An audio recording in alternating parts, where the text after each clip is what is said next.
yes, it's been a challenging first 5 months, I would say. I haven't got the results at the end of June just as yet, but at the end of May, we are roughly 40% of our targets when it comes to our revenue raising on the distribution side.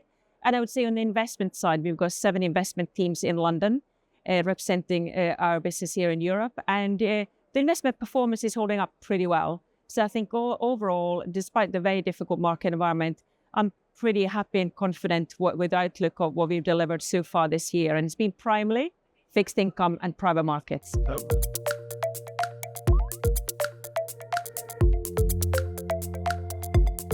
Well, I've been in the business for 3 decades. So to me, it's just more of the same. Stick with what you're good at and stick with what you're doing. So we built up a really, really healthy pipeline on the distribution side. So our investors seem to be very happy with the solutions we're bringing them. So it's a question of converting the pipeline.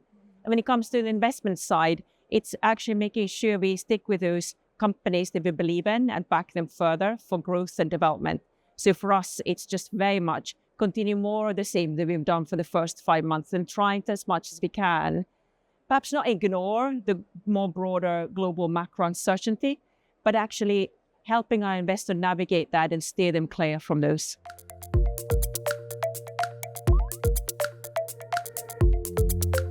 Absolutely, yes. I have a good few pieces of advice. So to me, clearly, we all know that half of the world's population is going to election or have already elected, which is a huge piece of change in itself. I think the other advice I would be is very much think about how you can work with your risk. What kind of risk do you want to take? What kind of return do you expect on that risk you want to deploy in your portfolios? And also, what are the more broader big themes that you see in the market? For us, we've been very much looking at post-COVID. What are the type of things that are now working really well?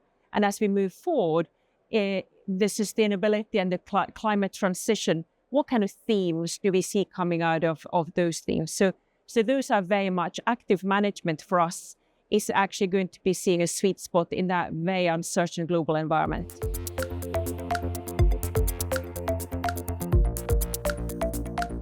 Yes, I mean, I guess as the regulatory accountable person, the CEO of our business here in Europe, to me, my responsibility is to make sure we navigate the regulatory framework. So actually, we really want to work with the regulators to make sure that we educate them to bring us the right type of regulation and governance and oversight. That is probably the biggest piece of things I have on my agenda and the challenges and the amount of resource and costs that we have to deal with in order to meet with all those regulatory requirements. Those are the challenges I'm facing.